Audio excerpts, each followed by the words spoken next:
នេះមកចូលខ្មៅយើងទៅដាំក្រោយអានចូល2ត្រួយអានេះចូលខ្មៅអស់តាំងអាធំអាតូចហ្នឹងប្រហែលជា500ដើមហើយឥឡូវនេះมันថងដែរយើងដាំក្រោយគ្នាមួយជុលខ្មៅបន្តិចយើងដាំជុលខ្មៅហើយយើងដាំមកมันថងនេះ250នេះទៅលើដល់នោះអានោះយើងដាំស្រូវឥឡូវយើងត្រៀមកូន400ទៀតប្រហែលជាក្នុងហ្នឹងអស់ដី30ហិកតាដាំអស់3000ណាមើលអានោះយើងនោះក្នុងចេកនោះយើងដាំលម៉ើយើងយកលម៉ើពីផ្ទះមកយើងយើងកោះកូនលម៉ើពីចំការយើងមួយទៀតយកមកដាំបានចូល200ដើមលម៉ើយើងអាហ្នឹងប្រហែលជាឆ្នាំក្រោយឆ្នាំក្រោយយើងយកយើងឈប់ធ្វើស្រូវនេះយើងទៅធ្វើស្រូវប្រឡោះនោះម្ដង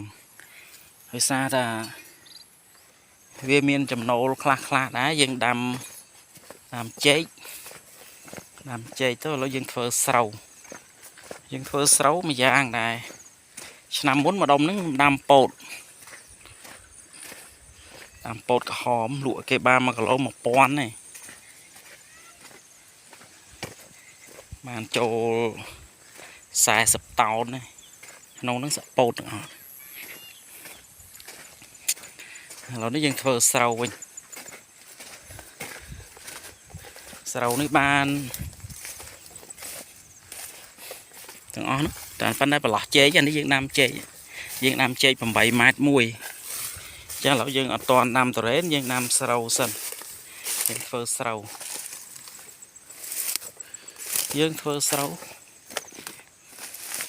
បាន5បាក់យកច្រើនទេ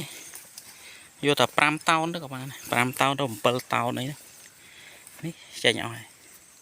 អានេះស្រូវអីសែនក្អូបមិនទេរំដួលសែនក្អូបមិនទេស្រូវលើ5ខែអីក៏មិនដឹង1ខែ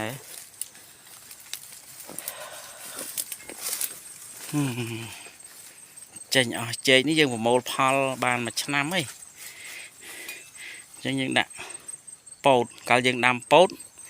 ចេកយើងទៅដាំដែរឥឡូវយើងពោតអស់យើងបានប្រមូលផលបដាឥឡូវយើងដាក់ស្រូវនឹងបាន5តោនយើងធ្វើក្រង់មួយមកហាលវាស្អាតយើងដាក់ចូលក្នុងក្រង់ពេលយើងអស់អង្គយើងកិនអង្គយកមកឲ្យកូនចៅយើងហូប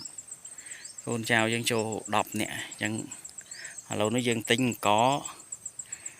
មកបាវបានថាហើយ10ថ្ងៃក៏មិនដឹងអត់ដែលចាំទេប៉ុន្តែដល់ងាយអស់មកទឹកទេអាច10ថ្ងៃឯងជួនកាល10ថ្ងៃជាងអីហ្នឹងអញ្ចឹងឥឡូវយើងមិនចង់ឲ្យចំណាយ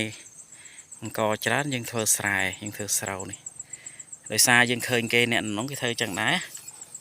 នេះចេញអស់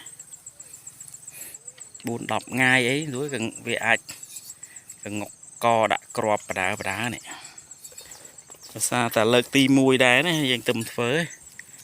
យើងរៀនធ្វើដាក់ម្សៅនោះជួយអូដាក់ម្សៅ